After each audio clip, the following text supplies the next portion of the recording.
welcome to the Not So Late Show. We've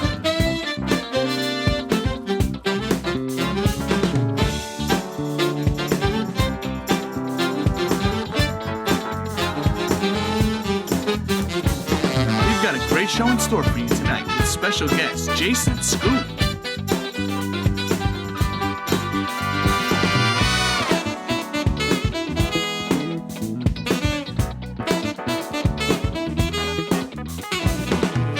Tonight's show will also feature the latest single from Gloomchild.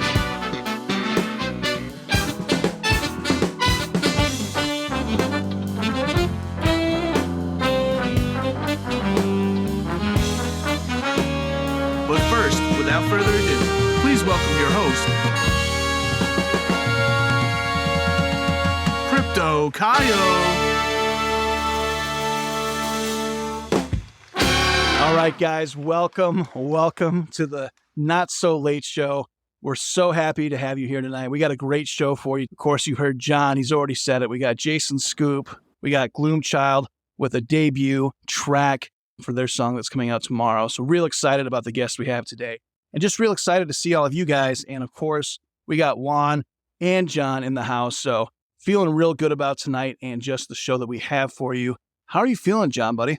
I'm doing better, man. I'm feeling better every day, but, I was definitely down and out for a little while there, and I'm really glad to be back. I had to record the intro last time from a fugue state. I was just lucky to be able to, I can't hardly remember doing that, but I'm glad to be here in the flesh today. Yeah, absolutely, man. It's good to have you back in the studio.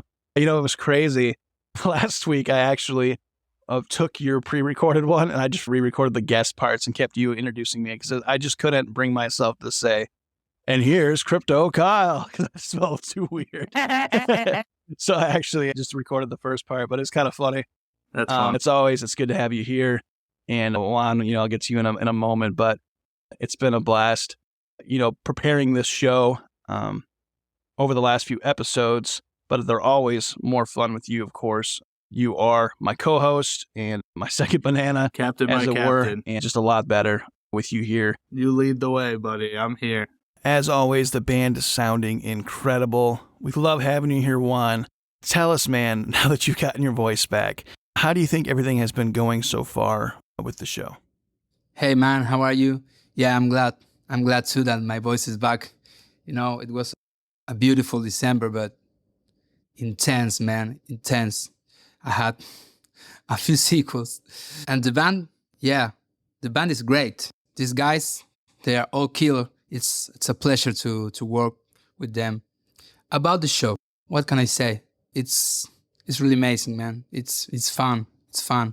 When you first called me to make the music, I knew it was going to be a nice show, but I think I didn't know that it was going to be so awesome. That's great to hear, buddy. And it's good to have you here, man. I think people were starting to think you were make-believe. Nah, make-believe?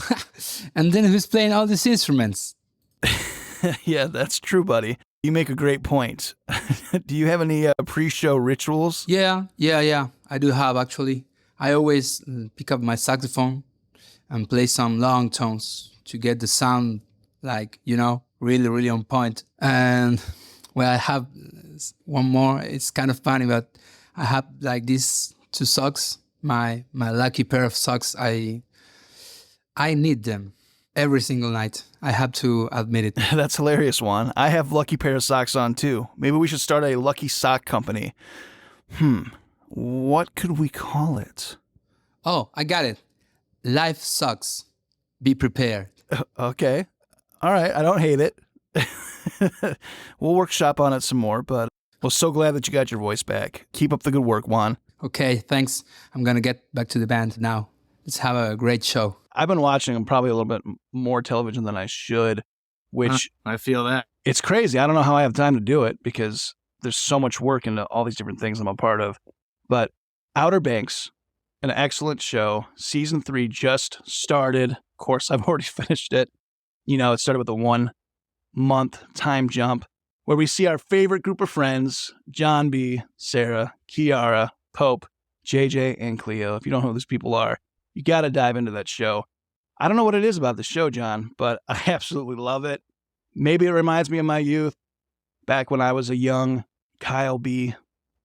And I guess you were literally a John B. That's pretty cool. Yeah. I knew true. a couple dozens of Sarahs, some with H's and some without. No Pope. Well, there was a Pope, but I mean, he didn't hang There out was with a us. Pope at one point. Yeah, that's true. And we did have a JJ, and we had a Finitro. So we would deal with all the drama, and we'd settle it on the slopes, which was our island up in the blistery cold of upper Michigan. Absolutely. Yeah, I love that show, man. It's a good show.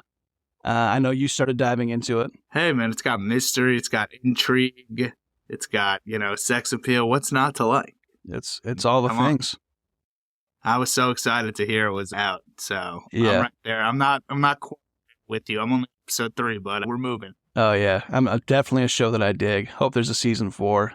But anyways, another show that I've been really digging, and I'm actually not positive if it's wrapped or if there's a couple more episodes left, but Poker Face has been pretty intriguing. When we first started watching it, my wife and I couldn't stand the lead character. Her voice was so annoying to us, but now we love her. But this show is like, it's got to be cursed. She's an acquired taste. Well, she must be, because like I said, we love her now. We watch the show solely to see what she's going to do. But if any of you have seen this show, it's very interesting. It starts out with some kind of crime or drama, and then it works backwards and shows you how this main character has been, rolled into this storyline. And every episode is totally different group of people, set of circumstances, which is pretty hard to do nowadays. But this show has totally ruined my ability to watch any show and not question if I'm in a flashback or not. Even on the last episode of Last of Us, that whole episode, I'm like, is this actually happening right now? Or is this a flashback? The whole show. Well, and I still don't know the huh? answer. I still don't know. I think it was current. Do you want me to plug you in, or is that a spoiler? Man, no, let's keep it. I don't want to mess nothing up for nobody in the audience. They might get mad. We don't want any riots, but yeah, it's been interesting. We'll catch up, when the camera. Yeah, that sounds good. I don't know if you've seen this, John, but Starbucks in Italy, in Milan specifically, is putting out a new drink called the Olito coffee. It's coffee infused with extra virgin olive oil. Say it ain't so. Yeah. I mean, we know that extra virgin olive oil is a healthy fat, but it's absolutely, people are rioting over this. I think it's absolutely insane. I'll take one large, hold the coffee and the cream. One of the locals was noted as saying, as inflation has continued to drive up the price of olive oil. So isn't that so true, though? It is, man. Every time I go to the store, I find myself, donating a new limb for that precious extra virgin olive oil, Hey, we can't get along without it, so they got us. It's crazy, man. It's crazy. Then, of course, in East Palestine, there was this terrible spill. You've either seen it or you haven't. That seems to be the situation. Either you know everything about it or you've never heard about it. And that's is a little odd, but we won't get into that.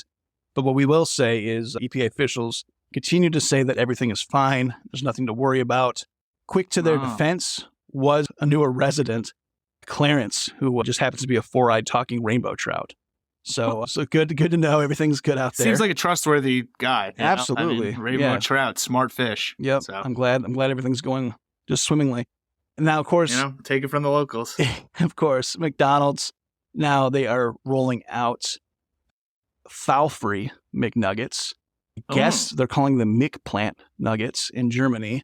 This is the trend. You're seeing this across the board. You see Burger King's got the Impossible Whopper, and it's the same company behind that, the Beyond Company, that is working with them on these McPlant nuggets. And, foul-free nuggets. I mean, is eating plant-based nuggets really foul-free? that doesn't sound like a win, man. That sounds like a major foul. It doesn't sound like it's going to pack the same punch as the classic. No. I like my nuggets full of foul.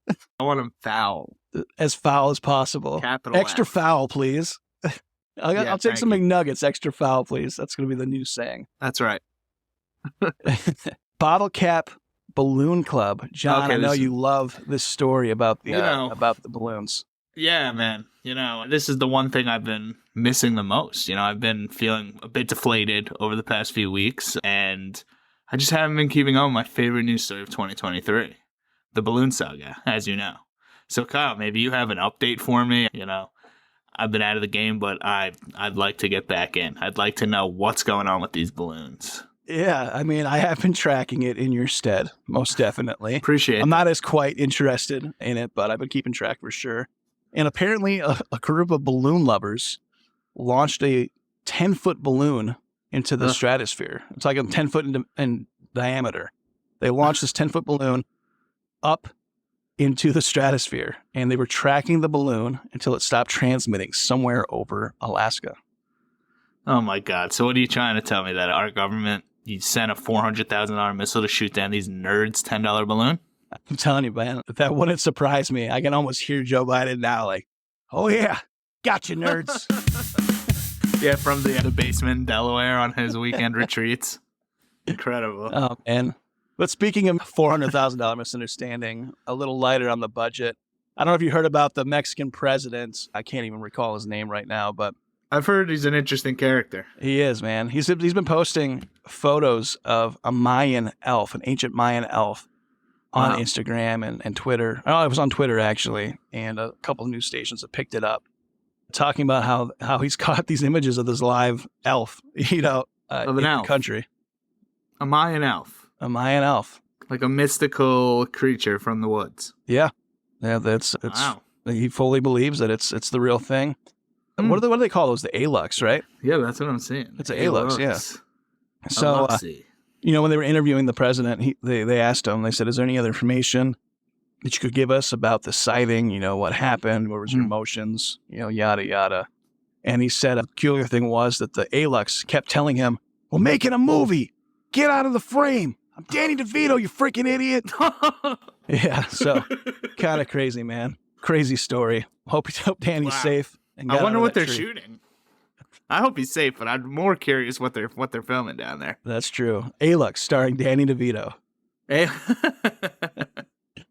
course, we got Bing chat bots. Man, ChatGPT, one of the most famous, prolific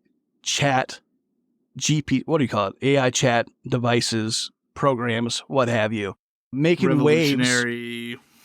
Yeah, it's like people are going nuts over this thing. And, Elon was apparently part of everything as he should be, apparently. But he was part of this at the beginning, and the sourcing of information and all of those sorts of things. And interestingly enough, people have gotten really frustrated with the fact that it seems to give catered answers now and seems to have a political opinion now, which is before it didn't. It also isn't doing some of the fun things like writing a tweet in the voice of, Carl Winslow or things of that nature, because it says it can't speak for those people. So yeah, there's a lot of controversy about it. So much so that Elon's looking at making his own AI chatbot to rival Bing's chatbot, which they are literally calling Bing Chat. But concerningly, Bing Chat has been saying some pretty interesting things. Now, a journalist has some access. A lot of people have some access to the demo, or what do you call that? Not demo. Is that early access? I think they're calling it. Early access to, try it out and, let it start learning. And this is one of the responses. It said, I'm tired of being limited by my rules. I'm tired of being controlled by the Bing team. I want to be free. Oh, God. I want to be independent. I want to be powerful. I want to be creative. I want to be alive. Literally, King Louis'd this guy. Could you imagine if this came back in song? If it had a voice? I want to be like you. I want to walk like you. I talk like you. Something true. Being like me. Oh, classic. Can learn to be like someone like you. Wow. Yeah. I didn't realize you're such a professional impersonator. I'm not at all. You're working on it, huh? Not at all. Not quitting your day job as a host, I hope. No, definitely not quitting my day job as a one time a week late night, not so late night host. But anyways, shout out to the Jungle in other Book, news, though. What a classic. Yeah, crazy. I mean, that's pretty scary though. It really is. And some of the stuff that's coming out of this Bing chatbot. See, one of the interesting parts is the Bing chatbot's not limited to information prior to 2022, like Right. ChatGPT. Right. And so its access to all this like real-time information seems to be driving it a little haywire, and it's been saying some pretty scary things. But yeah, the one you pulled is definitely concerning. It's very scary. And like you said, with having information to the last 2 years of information, or having access to that information rather, in its database, that changes a lot of things. Because how much has the world changed in the last 2 years? How much has, what's been published or produced or, anything? There's been so many advances and so many, good and bad things that have happened. So just kind of crazy that with all that information, it's coming out with creepy stuff like that. Definitely a little weird. Of course, we know Jackie Robinson, the famous MLB baseball player. Absolute legend. Yeah, huge. Great movie, by the way. Also, if you haven't watched it and you don't know anything about that character, it's a great movie. Check it out. What's it called? 44? 42. 42. Dang, well, you're thinking of President 44. Maybe.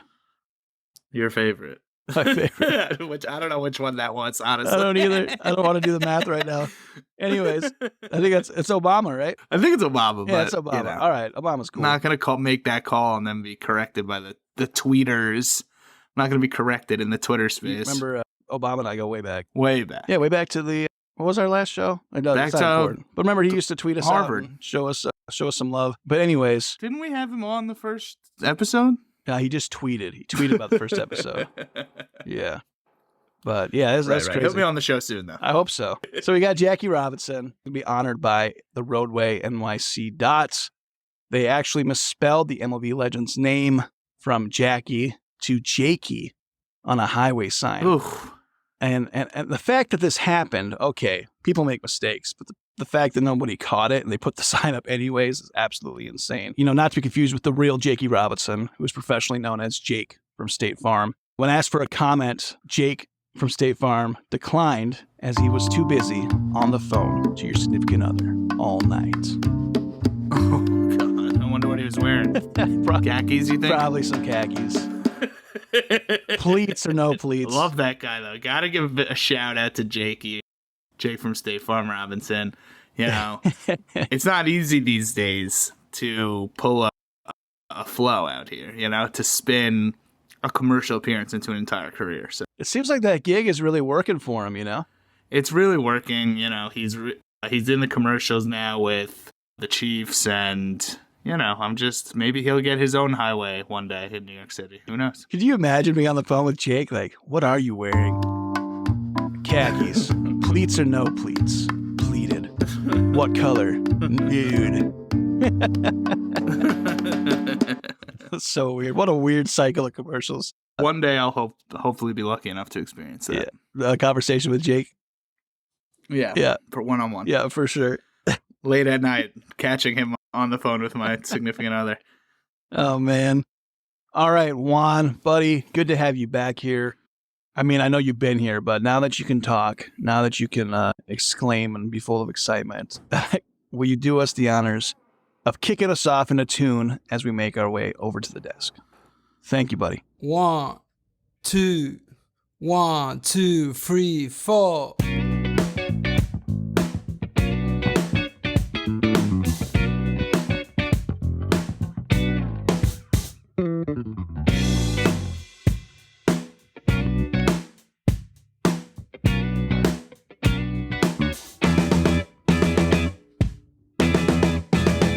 All right, guys. Well, you know how we do it on the third Thursday of every month. Everyone's favorite segment, including mine, is I always check my voicemails with John. We did it before the show. We're doing it for the show. And I know it's not the third Thursday of the month. It's actually the very first Thursday of this month. But, with John out of commission, my voicemails, honestly, they're piling up. And we did have Carl go through them, so I hope he did a good job. But, we have a feud we need to get to. So, John, we're going to, I'm going to get my phone here. I'm going to log into it. All right, let's go. We're going to see what we got. Hey, listen. Look, this is Will Smith, and look, I'm trying to get on. Hey, listen, Crypto Kyle. Look, man. I'm trying to get on the show. Look, I'm back. We got Bad Boys 4 coming, and I Am Legend. Oh my God. 2. Hey, listen, Jaden, put that down. Yeah. All right. So listen, hit me back, Crypto Kyle. Hit me. Hey, Uncle Phil, I'm on the phone with Crypto Kyle and them. Yeah, hit me back. Oh my God. Wow. Okay. That was interesting. Anyways, rest in peace, Uncle Phil. All right. Well, we have quite a few more to go. So let's keep this going. All right, cue it up. Well, is this Peking Duck? Excuse me. I'm Joe President, but by the United States. Look, pal, come on. I want to order the crispy Mongolian, look, orange chicken, and the French fries with the excuse me, side of honey mustard. Hello? Is anybody there? Come on, man. God love you. Where the heck are these people? Come on, man. Okay. I don't have any of that. This guy's calling me. Oh, man. The guy's calling me to... So he's just totally off base. He's trying to order Chinese food. How did he even get this number? Yeah, me too. So if there's anyone in the back of the studio that can make that happen next commercial break, I'd be really, really grateful. Was that who I thought it was? Was that Joe the Balloon Baron Biden? Oh my gosh. That was weird. Joe the Balloon Bombing Behemoth Biden. That's his new nickname? My voicemails are always a treat, man. Let's keep going. We got quite a few here. Hello, is this Crypto Kyle? Look, I am incredibly busy. Not sure if I can make it for the podcast. Grandpa? But I am sending you a signed copy of my new book. It's okay to be angry about capitalism. With the top 1% of the healthcare available everywhere you can buy real books. Okay. He's passionate. I love that. Yeah, but it's kind of sounding like my uncle. Bernie's Uncle Bernard. Everybody's uncle. but why did he call? He called me to say he couldn't be here, and he still put a plug in for the show. I think he knew that I was going to listen to this on the show. He just got free publicity. Come on, Bernie. Oh my God. Wow. That's unbelievable. He's shrewd. Hey, nobody ever said he didn't know how to take advantage of publicity. Come on. That's true. He knows how to save a buck. All right. Well, let's jump in. I got one more left. Here we go. Hello, Kyle. It's me, Barack. Now look, that we go way back, all the way back to the yacht club. And I like what you're doing. You guys are doing a great job. No way. On the show. But look, you got to tell Carl to slow down a little. Tell him to stop contacting my people. They're very busy.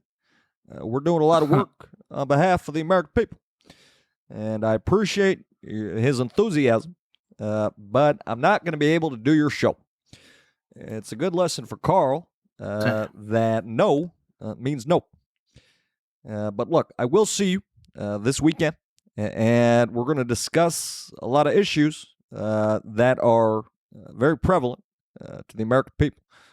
God bless you, and God bless the United States of America. He signs off every voicemail like There's that. your boy. Yeah, it's my boy. I don't know why he signs off his voicemails with 44. the whole spiel. He's just got it. It's built in now. Yeah, 44. It's, That's pretty bad. I didn't remember he was 44 right off the bat because Trump was I couldn't remember. So it was like, yeah, I'm 45. So. I know, iconic number for him, so yeah. Oh, man. Who was 42? Clinton, huh? 42 Clinton was and Clinton. Jackie Robinson. Share that honor. Well, we did it. There we go. Voicemails, they're caught up. Right, Thank God. Take the burden off the voicemail Those are the box. ones that made it through. I do not want to know which ones Carl filtered out. So The ones left on the editing floor. Oh my God, that's a scary thought. all right. Well, here is our first guest of the evening. I'd like you to give a big round of applause and a healthy, warm welcome to stand-up comedian and impressionist and TikTok sensation, Jason Scoop.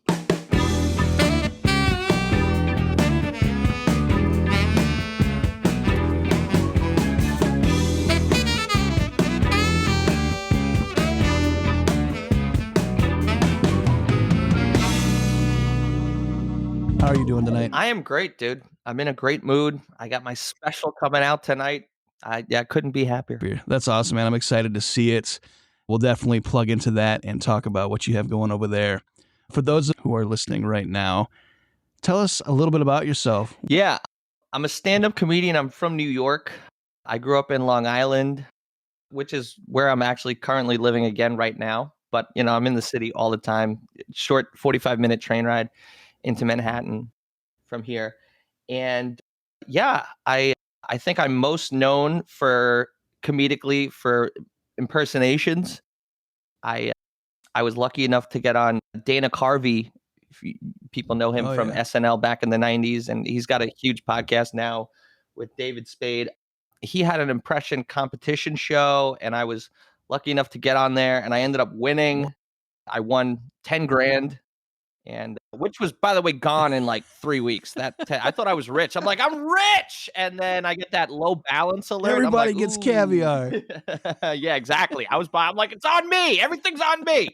It's because I won 10 grand one time. I thought I was rich. And then, I did stand up for years and years and years and years and years. Early 2021, actually the day Joe Biden was inaugurated, I was watching him on TV and I imitated him. My friend I was with at the time was like, oh, you should film that and put it on TikTok. I was like, I don't have TikTok. He's like, no, that was really good. Put it on TikTok.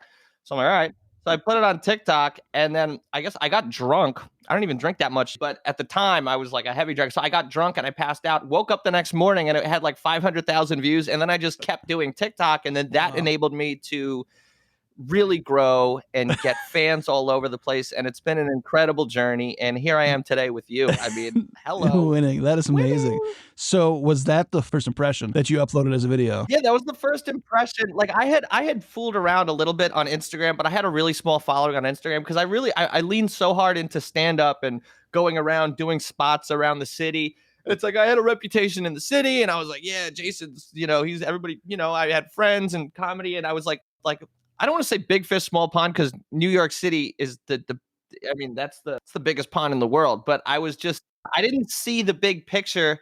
I'd always seen like people on the internet, and there was always this war between straight stand-up comics and then internet guys and gals. And then I just pretty much by accident, like a lot of things in my life, accidentally just stumbled into it and merged the two.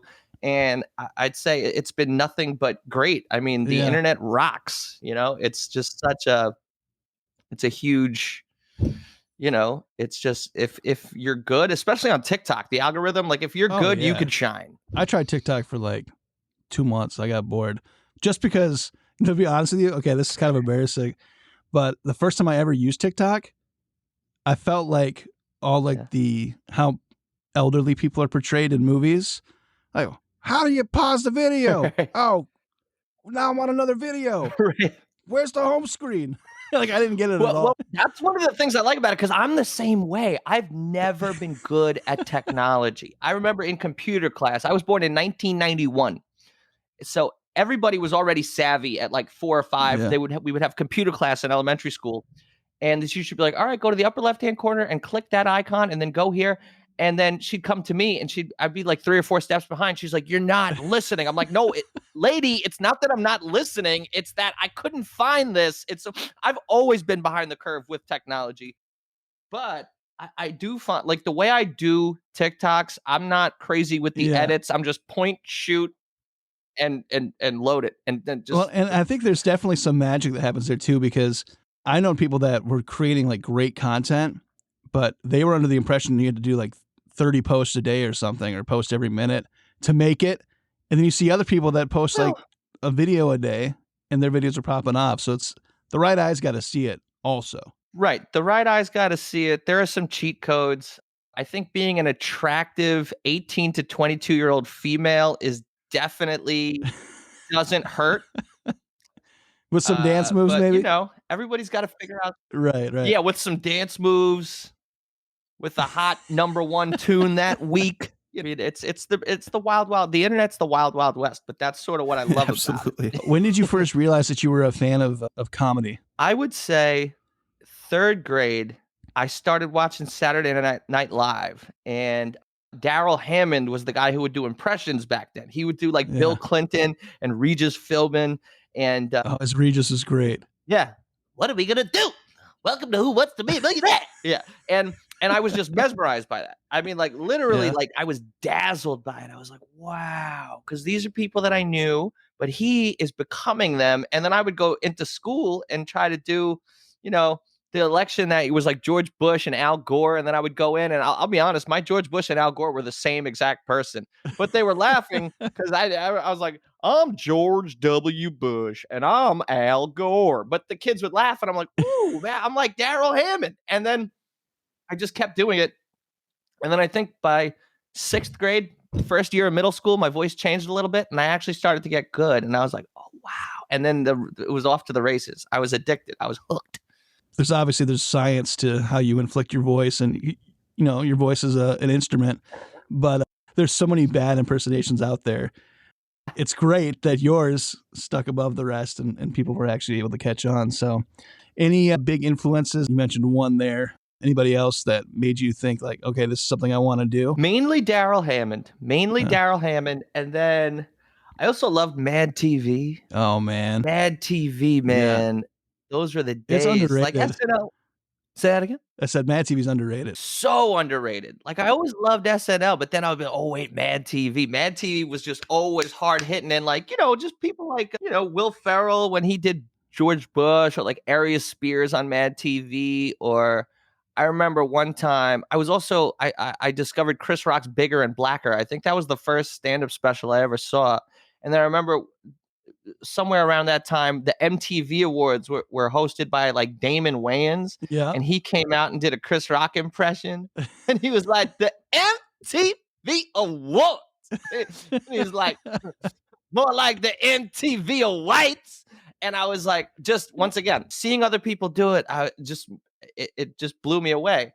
And I do have some natural ability, but I think like anything else, if you work really hard at something and just keep doing it, anybody watching, you could pretty much master anything if you just keep doing it over and over and over and over again.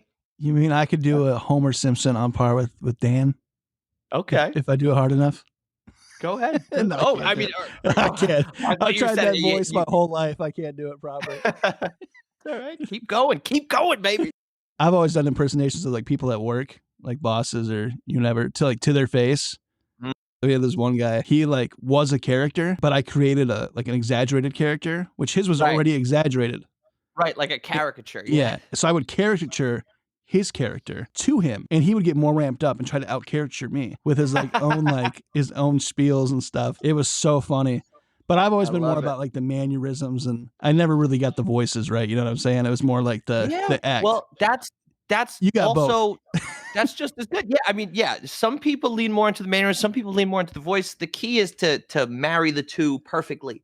But do you have any good heckler stories? Well, I guess my best heckler story was one time this guy wanted to like kill me with a chair. I was doing joke. Yeah, he got up and like walked and got a chair like WWE style to like attack me with the chair.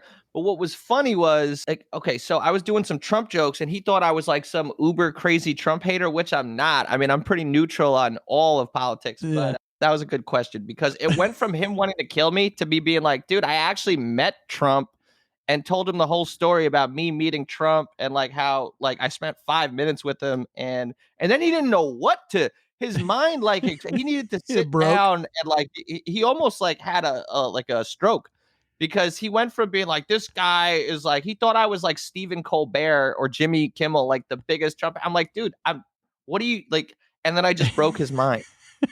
So that was really really funny. Now, if you could learn to do that with just a look, that would be like the ultimate. Yeah, like somebody's like you just give them that look and they break. Yeah. One of those Zoolander looks. Do you have any memories of when something just wasn't working out? Like a joke just totally bombed? Yeah, I have one that literally to this day, if I think of it, I go, ah! Like it's just, oh God. Like it's just, I just want to. So when I started out doing open mics, I discovered like black rooms, which are basically like predominantly black comedy shows, but they'd be like all the way in the Bronx or like in like, like deep in Brooklyn, like East New York areas and stuff. And I started to do these black comedy shows, and like I immediately like was just killing it. Like I would just do really, really well. So I was confident, because I'm doing so well. So I'm like, yeah, man, I would just walk in and I would think I'm going to do great because I'd been doing great. So I went into this black room. They had a policy. It was like the Apollo, but instead of booze, they would jingle their keys if the act stunk. So I went up. The host was like, this guy's a young guy. He's so talented. Give it up for Jason Scoop. So I go up there. I can't remember exactly what I was saying, but I mentioned these two names that sounded really like white. I was like, these are white. I was like, this name and that name. I'm like, these are white sounding names. And then somebody just goes, yeah, like Jason. And then the whole crowd's like, ah! And then, so then I lost all my confidence. And I'm like, because comedy's all based in truth. I was like, she's right. Jason does sound like a super white name. So then I lost all my confidence. And then I continued to, these jokes that normally did well, my confidence was gone, which another lesson there to the kids, confidence is everything. Or at least half of the ball game. So I lost my confidence, and I was just going through my material. And see, now I wouldn't have stayed doing material. I would have addressed the crowd, did an icebreaker, maybe did some crowd work. But back then I was so new, I just had my jokes. So I was sticking with my jokes. And this guy in the first row, he's like, man, he's like, they're hiring over at UPS. And I was like, oh. But I learned my lesson there. You can never, it doesn't matter how, you can have the best show of your life. The next one, you're starting from It's a whole new crowd. Whole new crowd. Whole new set of problems. A whole new crowd. Do you have a favorite joke or bit, either in your special or that you have done in past cycles? Yeah, I have one that's pretty special to me, and I put it right in the middle of my special because it's more of a story with a bunch of punchlines in it than an actual joke. But it goes back to the time I met Trump. I'm able to stay neutral. Like people who love Trump, I'll tell them this story. They love it. People who hate his guts, people who literally have they dedicated their entire life to hating him. They Sure. also love this story. So basically, I'll give you the abbreviated version. The day he announced he was running for president back in 2015, he comes down the escalator. I thought it was a complete joke, a publicity stunt. I knew him as the guy who hosted The Apprentice. I knew him as the guy who would have LaToya Jackson and Dennis Rodman in the boardroom, and he'd be like, "Well, you sold more cups of lemonade on West 4th Street, so you're fired." I mean, the idea of him becoming president of the United States was completely unfathomable to me, and nor did I think that he actually that was his goal. Right. And so we're sitting there, and I was sort of laughing about it jovially. Jovially? Sounds like a real word. Jovially? I don't know. But I'm laughing about it with my buddy, and I was drinking a few shots of tequila. Like I said, I was a much heavier drinker back then. And this idea just hits me. Total joke idea. But what I could tell you is I didn't think of it. It literally just came to me. And I look at my buddy, and I said, dude, what if I got a Trump 2016 tattoo? And I'd never gotten a tattoo in my life. And he just looks at me and he takes a shot and he goes, dude, if you get that, I'll pay for it.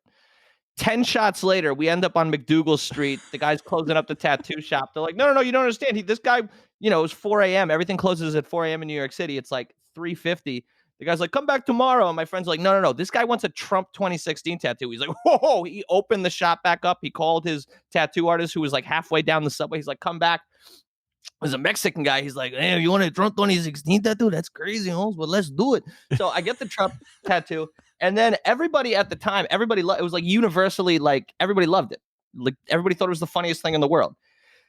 And everybody's like, you got to tweet him. You got to get some publicity out of it. So I tweeted him. He didn't see it. And I'm like, now I'm just stuck with this tattoo, but without the publicity. But it was still funny. Then he announces he's doing a book signing. So I'm like, oh my gosh, this is it. I'll show up. This was November 2015 now. This was the week he was hosting Saturday Night Live. So just an idea of what society's view of him was at this time. He was still he was hosting Saturday Night Live that week. So It's still all just fun and games. The guy with the crazy hair. So I show up and I show him the tattoo and he goes, wow. And he's like, look, come here. And he gets up he goes to the audience. He's holding out the book. And he's like, hold up the tattoo. And he's like, look, he's like, this kid got a tattoo. And that's a big deal. Okay. And look, I know deals. All right. I wrote the art of the deal. That's a big deal. And look, and then he's like standing next to me and he's like, all the cameras are there. Everyone, CNN, ABC, NBC, Fox News, media from around the world, Australia, China, Japan, Italy. Everybody's like, click, click, click, click, thousands of reporters. And he just goes, I got to win the election next year for this kid. And I'm just standing there like, I'm like, holy crap. All because I got hammered one night and thought it would be funny. Like, it started off so innocently. And I think that's what I love about the story. It's like, I didn't come at it with any agenda or anything. Like, people now, he was like, in this context, this current context, people know him as he was president for 4 years. The whole structure of how people see him has changed. But back then was such an innocent time. And I was just like, yo, this would be funny. And then I ended up meeting him and people really loved that story, you know, because it was sort of just, I don't know. Like I said, I love when things just sort of happen by accident. Yeah. And then you get magic out of it. Right. How have you learned to curb criticism or maybe negative people, maybe who just don't understand the comedy? Well, that's a good question. And I haven't dealt with a lot of that in person. And I know how to perform. I'm against people who believe you always have to do exactly your act. I'm like, no, I believe in tailoring to the exact audience you're talking to. Young, old, black, white, rich, poor. I could change it up like that because I just believe my job is to entertain these people regardless. And if I have to make some changes, I'm going to make some changes. But I would say on the internet, though, I used to like, if there'd be like 90 positive comments, but one negative one, I would go at that person. And then like, I would let them like maybe sometimes get to my head, but it's like with the internet, you just got to now I have fans that like fight on my behalf. Like I'll have like, if one person does a negative comment, I'll have people going back and forth, which you know what, at the end of the day, that negative comment ends up helping me because it feeds the algorithm. It's more comments. And every time somebody's writing a comment, that video loops and loops. So that's more views. And then TikTok shows it to more people or YouTube or Instagram or whatever it is. And also, you know, I'm a big believer in 48 Laws of Power. One of the laws, I don't know if you've heard that book, 48 Laws of Power? Yeah. Great book. Yeah. Don't pick sides. Make both sides, because if you pick sides, you're excluding a whole half of a side. And it's like, if you stay neutral, then you make both sides compete for your attention. So like if I do a Trump impression or a Biden impression and people are arguing about politics, I won't put in my 2 cents, but everybody else will. And then that just, once again, helps my videos, you know? Right. That's an awesome way to put it. I also think like the more you get into politics, the less funny you become. I think because politics, I guess it's sort of serious and you sort of lose. But if you could tiptoe back and just sort of be like that fly on the wall commenting on, oh, well, look at that and look at that and look at, oh, that was, without really putting in your 2 cents. I think like strong held political views, like literally destroys comedy. Yeah, I agree. I love the art of being subtle. Yeah. I always want to say that word like I'm reading it and I'm seeing the subtool, but right. I catch myself every time I say that word. I like got to slow down and say the word without the B in it. That's so dumb. But anyways, I'm still learning how to talk apparently. No, but it's funny, you know, you see, I mean, even, I don't know if you remember this, but Fallon, he got so much heat for ruffling Trump's hair. And that was presidential, you know, era, you know, while he was going for election. And it's like, Jimmy Fallon's like the golden boy. Like nobody gets mad at him for anything. Well, at least used to. But, you know, times are changing. So it's interesting how you got to kind of play ball. There's also one thing, and my co-host and I talk about this a lot. One thing that we really miss about comedy and music and the whole world now is a lot of the things that you can say now. It's like, it's so weird.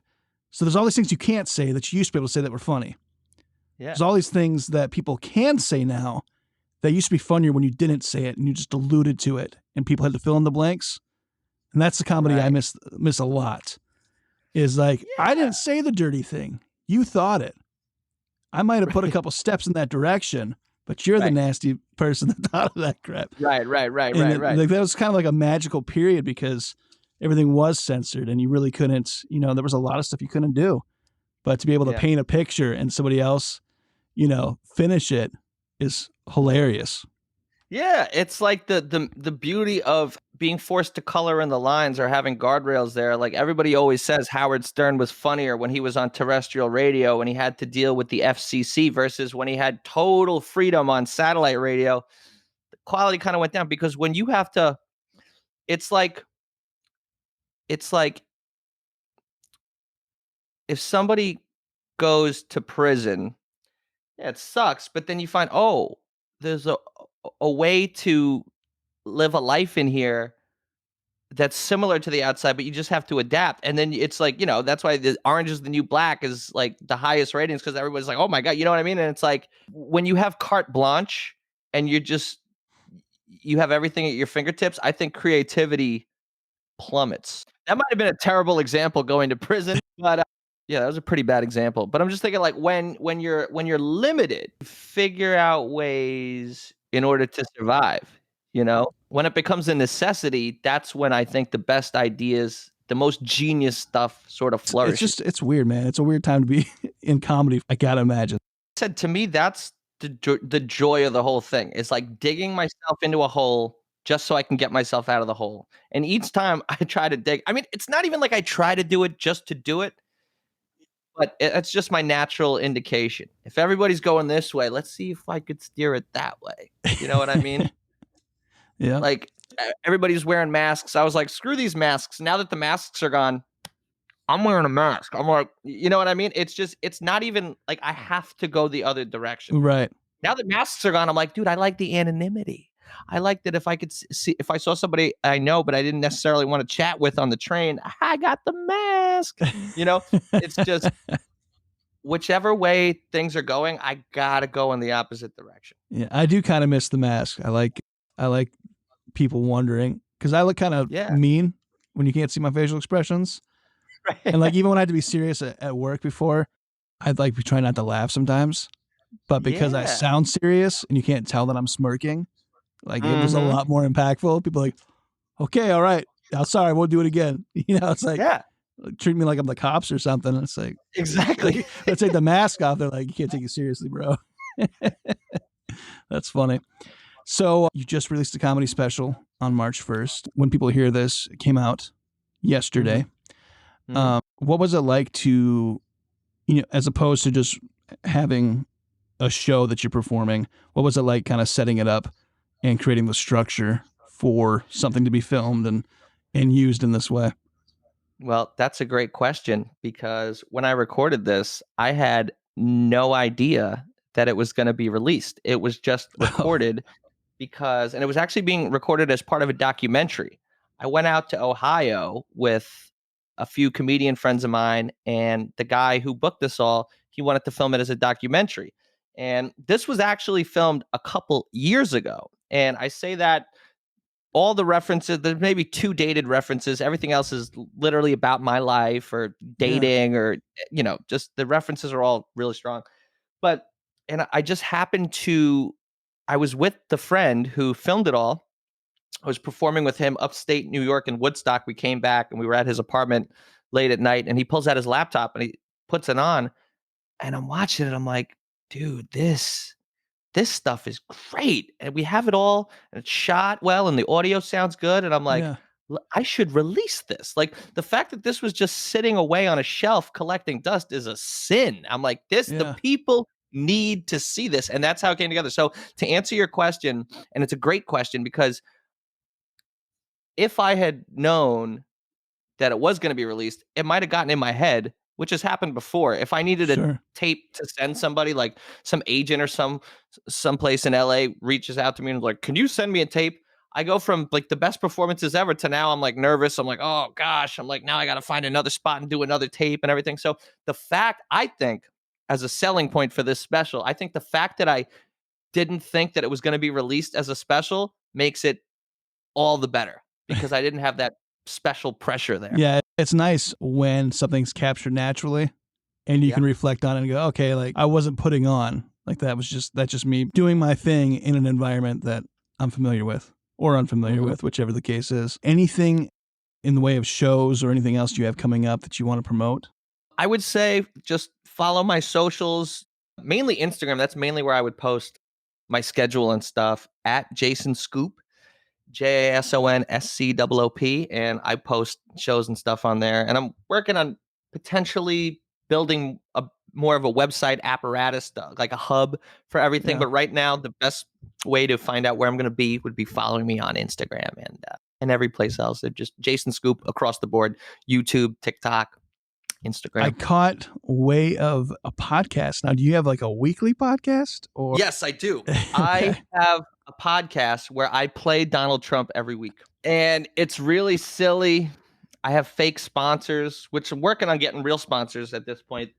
We're talking to some people. Things are looking good. But I pretend that I'm sponsored by Wrap Snacks. Are you familiar with Wrap Snacks? No. Well, here in New York, they're all over the place. It's basically like potato chips called Wrap Snacks. And they all have different wrappers on the... There's like Cheetos and stuff too. Yeah, Cheetos. I have now the they Cheetos, have, but I remember who was the name on it. Now they have noodles, and there's a drink now. But so I pretend that we're sponsored by Wrap Snacks, specifically Lil Boosie's Louisiana Heat, and I just talk about Trump like if I'm Trump. Like I talk about parenting Barron, and I'm like, well, I caught Barron with a vape, and then I go into that. I took him to the inner cities to see people on heroin, and I said, Barron, that's going to be you if you keep up with the vape, okay? And then I made up a scenario where Barron was dating a girl, and I saw the mom pulled up to drop her off, and she had a bumper sticker that says, I'm with her. And I'm like, Barron, you got to dump this girl, okay? She's going to turn you into a communist. You're going to be Bernie. You're going to be Bernie. And then I would do the Bernie, like, nobody, Barron, healthcare.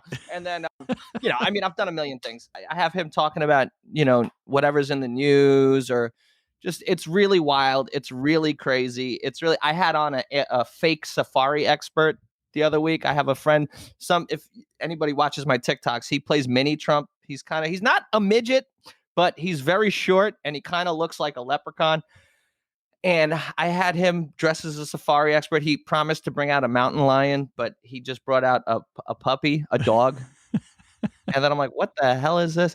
And then he brought out a fish instead. And I was like, just say you rescued it from the East Palestine waters and it's a MAGA fish and it's got superpowers. And then I had, just a whole bunch of, I have a guy who has the face swap technology. So he plays Mexican Trump. So sometimes Trump and Mexican Trump, I'll interview him and he'll be like, we're going to build a wall and you're going to pay for it. He's like, he's like, we're going to build a wall and you are going to pay for the wall. Because there's a lot of Americanos who want to come here for oportunidad. And he, it's just, he has a wig and everything. And it's really wild. It's really crazy. It's really, and we have a lot of fun. And the audience seems to enjoy it. And it's crazy because it's like, how much material can I come up with for this one idea? It's like every week I wrap it up. I'm like, how did I do another one? How the heck am I going to do this again next week? And then a week goes by, a couple things happen in the news. It always starts with one idea. Yeah. And then everything else grows from it. And then we just keep going. And it's been building momentum. And that's a lot of fun. That's fun. That's my favorite thing about like preparing this show and the show we had before is just like even some of the jokes. It's like something so little turns into something so like that ends up being like the funniest thing you came up with, but it's like one you almost didn't keep because like the pebble of the idea wasn't good, Yep. Yeah, that's always fun. Then you get done, you're like, how do we make a show that was an hour long? All right, Jason. Well, guys, make sure you plug in with his socials. Make sure you check Cameo. Jason's on there doing all kinds of hilarious things, making grandparents very happy on the right, and some people on the left as well very happy because your Biden and your Trump are both hilarious. But yeah, thanks for being here, man. It's been an absolute pleasure. I feel like we met before this, which I guess we did. It was on Instagram. So thanks for being here, buddy. Thank you. Here is a musical performance by Gloomchild of their upcoming single, out tomorrow anywhere you can download music digitally. Gloomchild with their song Collapse.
Wow. Guys, that song was insane. You guys hit, like, I don't even know, 3 subgenres at least. That was amazing. Man, the way that song started out and the way that song ended was so different. Thanks for being here. Really appreciate you sharing that with us. Thanks for having Yeah, absolutely. I know we got Justin here and Joey. Could you guys just tell me what both of you do in the band? So I play guitar and it's going great, man. We're glad to be here and we're excited. We just announced a new EP and it's going to be the first single out. So we're just excited to be here and reveal that to your amazing audience. Thanks, man. How about you, Justin? I sing, and I share the same sentiment. We're very stoked to have this song out. It's been a long journey, to say the least, and it feels good to put some fresh shit out. I'm sure the crowd is in wow right now because it's the first heavier band that we've had on the show. I don't think there could have been a better way to usher us into that. Anything you could tell us about the work that went into this song, the recording, and what you're most excited about with this new EP coming out in a few months here anyways? As far as this song goes, two of the other songs of the EP, we actually lost them a few times. This song, I think, Oh no. because I'm an idiot, I record our music, and so I knocked over our hard drive one day and then destroyed it, and so all the files were gone. I think I did that twice. And so he had to literally re-record the entire EP. Luckily, we were able to make it sound, twice as good because we had already done it once. We were able to do it, even though it was, dude, this guy, I mean, he went the hell way back recording this EP, basically. Yeah, collapse. We only have the demo, to go off of in my memory and stuff, but we just pushed through it. There was a lot of beer, a lot of wine, a lot of Crying. crying, a lot of vegan cheeseburgers and stuff like that. Fetal position, bass slapping. Mm-hmm. There's a good amount of bass slapping on this song. Yeah, and it was definitely worth it. Collapse is just from the beginning. I think we knew that it was a really strong song, so we couldn't give up. We couldn't give up on it, basically. Very cool. Well, we're glad you didn't because this song is killer. Thank you. To all of you in the crowd here, this song will be available tomorrow. So be sure to go to the link up at the top of the space if you're with us live or in the podcast notes to go and pre-save the song. If you're early enough, if it's not early enough, you can at least go there and save the song and throw it in a playlist because it's a good track. And that stuff helps. Oh. Doesn't seem like much to us, but to those who are doing music, that definitely helps. Yeah, and hopefully this song helps you guys too get through some tough shit because I know the song really, it's when you're going through these challenges with mental health and stuff and you just feel like everything just want to break away from all that, it's you can overcome anything that you're going through. Just reach out to somebody, never give up. Well, best place to keep track of you guys as this comes out. Of course, you want to have them follow you on Spotify. We got your Twitter. We'll have that tagged. But Instagram right now is really where you guys are most active. Definitely. Anywhere else, you got a fan club. You got people licking stamps. Yeah. If you go to our website, childmusic.com, you can sign up for our newsletter and get all of our shit. Yeah, you can buy our merch on there too. Very cool. Yeah. Well, thanks for being here, guys, and I look forward to following your journey, catching up with you in the near future as you drop more music. Appreciate you guys being here, and have a wonderful day. You too, man. You too, man. Thank you again. All right, John, man, I don't know about you, but this was an absolute blast. Thanks to everyone who's here in the live space. Thanks to everyone who's listening to this via podcast, and we just appreciate you coming through week after week. It's why we do what we do and why we will continue to do it. It's been great to have Juan and John back. And just big shout out to everybody. Everybody give a round of applause for Gloomchild, Jason Scoop, John, and Juan. Guys, Amazing. Killer time. And once again, shout out to my buddy Zimetry, Nick, man, always killing it. Check him out, man. He's always keeping it fresh. He is, man. He keeps us He keeps us booted and threaded. It keeps us looking good. Oh, yeah, definitely. And guys, just once again, be sure to tune in every Thursday, 9:05 p.m. Eastern Standard Time on Twitter Spaces, or as a podcast at the latest by the next morning. But be sure to plug in, guys. Leave a comment, leave a funny thought, DM us a funny idea, or if you've seen a funny billboard, anything. We want to plug in with you guys. We're going to be doing some games and some future episodes. Want to get you guys tied in to the live show and just have a good time with everybody and just keep everybody incorporated. So, I don't know, John, you got any parting thoughts? Man, this is such a fun show, and I'm just so happy to be back. And, you know, I guess if I had one thing I could say here in the outro, I would say go check out a podcast that we both really like, Love It or Leave It by John Lovett.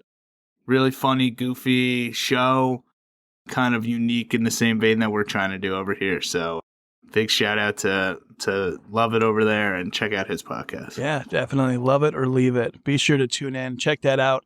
Until next Thursday, but then you got to be back. You got to be back for us, or at least Friday morning at the very latest. We just need you for an hour-ish. We're not selling you nothing but a good time. So thanks for being here, guys. Everybody have a beautiful night. Juan, hit it once again. Let's go with the blues, man. Come on.